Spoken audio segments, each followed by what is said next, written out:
தனுசு ராசினியர்களுக்கு வணக்கம். ஏன் எதற்கு என்று தெரியாமல் கஷ்டத்தின் பிடியில் சிக்கி தவித்துக் கொண்டிருக்கும் தனுசு ராசினியர்கள், இந்த சனி பிரதோஷம் இன்று இதை செய்தால் போதும் நிச்சயம் உங்களுக்கு நல்ல நேரம் கிடைக்கக்கூடிய ஒரு தருணமா அமைகிறது. அந்த வகையில் தனுசு ராசினியர்களுக்கு என்ன மாதிரியான நன்மைகள் எல்லாம் ஏற்பட இருக்கு என்பது குறித்தான முழுமையான பதிவை தான் இந்த வீடியோல நம்ம விரிவா பார்க்க போகிறோம். அதற்கு முன்னாடி இந்த சனி பிரதோஷத்தை பற்றி சற்று விரிவாக தெரிந்து கொள்வோம். அந்த வகையில் இந்த பிரதோஷ விரதம் மற்றும் இந்த விரதத்தால் என்ன மாதிரியான பலன்கள் எல்லாம் கிடைக்கிறது என்று பார்க்கும்போது, சனி மகா பிரதோஷம் என்பது ஒவ்வொரு மாதத்திலும் வரக்கூடிய வளர்பிறை மற்றும் தேய்பிறையில் வரும் திரியோதசி திதி தினத்தில் மாலை 4:30 மணி முதல் 6 மணி வரை பிரதோஷ காலமாக கடைபிடிக்கப்படுகிறது. பிரதோஷம் என்பது ஒவ்வொரு மாதத்திலும் வரக்கூடிய வளர்பிறை மற்றும் தேய்பிறையில் வரும் திரியோதசி திதி தினத்தில் மாலை 4:30 மணி முதல் 6 மணி வரை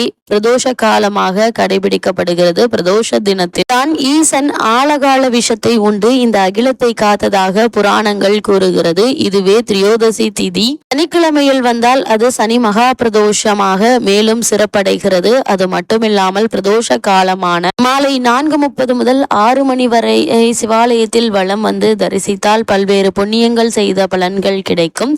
வசதி படைத்தவர்கள் நந்தி பகவானுக்கு அபிஷேக ஆராதனை செய்வது. பிரதோஷ விரதம் எப்படி இருப்பது என பார்க்கும்போது, தினமும் மாலை 3 முதல் 6 மணி வரையிலான நேரம் பிரதோஷ காலம் என்றே குறிப்பிடப்படுகிறது. இதற்கு நித்திய பிரதோஷம் என்று பெயர். திரியோதசி துவங்கியதிலிருந்து உபவாசம் இருந்து சிவநாமங்களை ஜபித்துக் கொண்டிருக்க வேண்டும். அன்று மாலை சிவன் கோவிலுக்கு சென்று சிவ வழி தரிசனம் செய்த பிறகே உணவு சாப்பிட்டு விரதம் முடிக்க வேண்டும். அது மட்டுமில்லாமல் பிரதோஷ விரதம் அப்படின்னா என்ன என்று பார்க்கும்போது, பிரதோஷ விரதம் சைவ மக்களால் கடைபிடிக்கப்படும் சிவ விரதங்களில் ஒன்று. இது ஒவ்வொரு மாதமும் வளர்பிறை தேய்பிறை ஆகிய 2 பட்சங்களில் வருகிற திரியோதசியில் சூரியன் மறைவதற்கு முன் 3:45 நாளிகையும் பின் 3:45 நாளிகையும் உள்ள பிரதோஷ காலத்திற்கு சிவபெருமானை குறித்து அனுஷ்டிக்கப்படும் விரதமாகும். பிரதோஷம் அப்படின்னா என்ன செய்ய வேண்டும், பிரதோஷம் என்று என்ன செய்யலாம் என்று பார்க்கும்போது, இந்த நாட்களில் அதிகாலை எழுந்து நீராடி சிவாலயம் சென்று வழிபட வேண்டும். அன்று முழுவதும் உணவின்றி உபவாசம் இருந்து திரிமுறைகளை படிக்க வேண்டும். பிரதோஷ நேரமான மாலை 4:30 மணிக்கு சிவாலயம் சென்று உள்ளம் முருகி 5 எழுத்து சிவாய நம ஓதி வழிபட வேண்டும். அது மட்டுமில்லாமல் இந்த பிரதோஷ நேரம் ஒவ்வொரு மாதமும் 13வது திதியாக வரும் திரியோதசி திதியில் மாலை 4:30 முதல் 6 மணி வரையிலான 1.5 மணி நேரத்தை பிரதோஷ காலம் என்கின்றோம். இந்த நேரத்தில் சிவபெருமான் பார்வதி தேவியுடன் பூமிக்கு வந்து தன்னை வழிபடும் பக்தர்களுக்கு அவர்கள் வேண்டிய வரங்களை தந்து அருள் செய்வதாக ஐதீகம். அது மட்டுமில்லாமல் சனி பிரதோஷம் அப்படின்னா என்ன என்று பார்க்கும்போது, ஒரு சனி மகா பிரதோஷத்தன்று விரதம் இருந்து சிவனை வழிபட்டால் 5 ஆண்டுகள் சிவன் கோவிலுக்கு சென்று வழிபட்ட பலனை பெற முடியும். சனி பிரதோஷத்தன்று சிவபெருமானையும் சனீஸ்வரரையும் விரதம் இருந்து வழிபட்டால் கிரக தோஷங்கள், சனியால் ஏற்படும் பாதிப்புகள் அனைத்தும் நீங்கிவிடும் என்பது ஐதீகமாக உள்ளது. தேய்பிறை பிரதோஷம் என்றால் என்ன என்று பார்க்கும்போது, தேய்பிறை பிரதோஷங்கள் எல்லாமே விசேஷமானது. பௌர்ணமிக்கு பிறகு வரக்கூடிய சதுர்த்திதியை சங்கடகர சதுர்த்தி என்கின்றோம். அதே போல தேய்பிறையில் வரும் சஷ்டியில் விரதம் இருக்கிறோம். தேய்பிறையில் வரக்கூடிய திரியோதசி திதியின் பிரதோஷ நாள் என்கின்றோம். அது மட்டும் இல்லாமல் பிரதோஷம் எந்த திதி வரும் என்று பார்க்கும்போது, மாத பிரதோஷம் பௌர்ணமிக்கு பிறகு வரும் கிருஷ்ணபட்சம் என்ற தேய்பிறை காலத்தில் 13வது திதியாக வரும் திரியோதசி திதியே மாத பிரதோஷம் ஆகும். திதியில் மாலை நேரத்தில் பானலிங்க வழிபாடு செய்வது உத்தமமான பலன்களை தரும். ஞாயிறு பிரதோஷம் அப்படின்னா என்ன என்று பார்க்கும்போது, ஞாயிறு பிரதோஷம் சூரிய திசை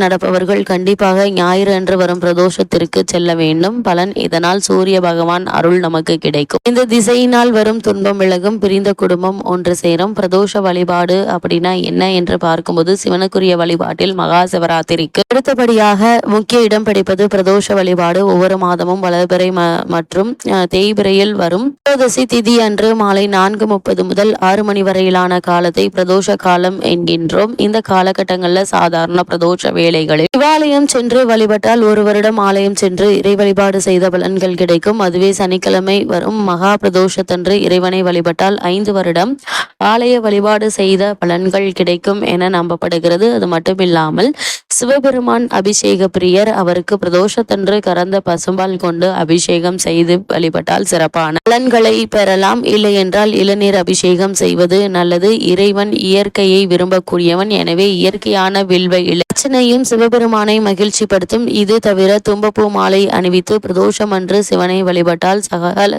தோஷங்களும் விலகும் என்பது ஐதீகமாக உள்ளது. அது மட்டுமில்லாமல் பிரதோஷ தினத்தில் அதிகாலையில் நீராடி திருநீர் அணிந்து சிவநாமமான நமச்சிவாயா ஓதி உபவாசம் இருக்கு.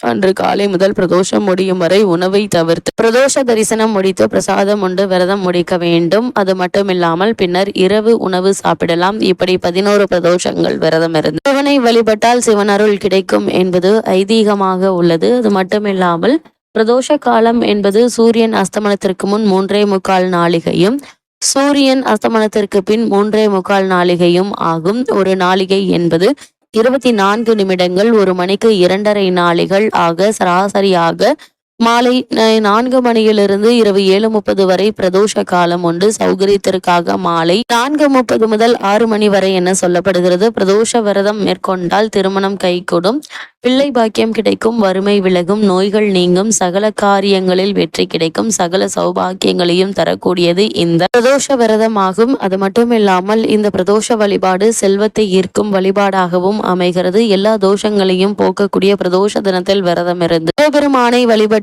அனைத்து வித செல்வங்களையும் பெற்று வாழ்வாங்கு வாழ்ந்திடலாம். பிரதோஷங்கள் தோஷம் பிறவி தோஷம் பிரதோஷங்களை போக்கக்கூடிய சித்தர்களின் சூட்சம வழிபாட்டு முறைக்கு பெயர்தான் பிரதோஷம். நெடுங்காலங்களுக்கு முன் சித்தர் மட்டும் வழிபாடு செய்து வந்தனர். அதன் பின்னர் சித்தர்கள் வழியில் ஆன்மீக நெறியாளர்கள் பின்பற்றி வந்தவர்களும் அதன் பின்னர் மிகவும் பிரபலமான சில ஆன்மீக பிரியர்கள் செய்து வந்தனர். தற்போது பிரதோஷத்தின் அருமையும் பெருமையும் அறிந்ததால் அனைத்து மக்களும் பிரதோஷத்திற்காக சிவாலயத்தை நோக்கி செல்கிறார்கள். நாம் பிரதோஷ தினத்தில் சிவாலயத்திற்கு சென்று வழிபட்டால் வாழ்வில் இருக்கும் அனைத்து பாவங்களும் தோஷங்களும் காணாமல் போகும். நான் உரைக்கும் வார்த்தைகள் எல்லாம் நாயகன் உரைக்கும் வார்த்தைகள் என்று பெரியவர்கள் சொல்வார்கள். அது மட்டுமில்லாமல் சோமவாரம் எனப்படும் திங்கட்கிழமையில் சிவ வழிபாடு செய்தால் மிக விசேஷமாகும். அதுவும் அன்று பிரதோஷம் வேறு வந்தால் அன்று சிவ பூஜையும் பிரதோஷ காலத்தில் சிவன் கோவிலில் வழிபாடும் செய்தால் பல்கோடி புண்ணியத்தை தரவல்லது. குறிப்பாக ஜாதகத்தில் மதி நல்ல நிலையில் இல்லாதவர்கள் சோமவார பிரதோஷம் அன்று சிவன் கோவில்களில் அர்ச்சனைக்கு வில்வம் அளித்து வழிபட்டால் உங்களுடைய ஜாதகத்தில் உள்ள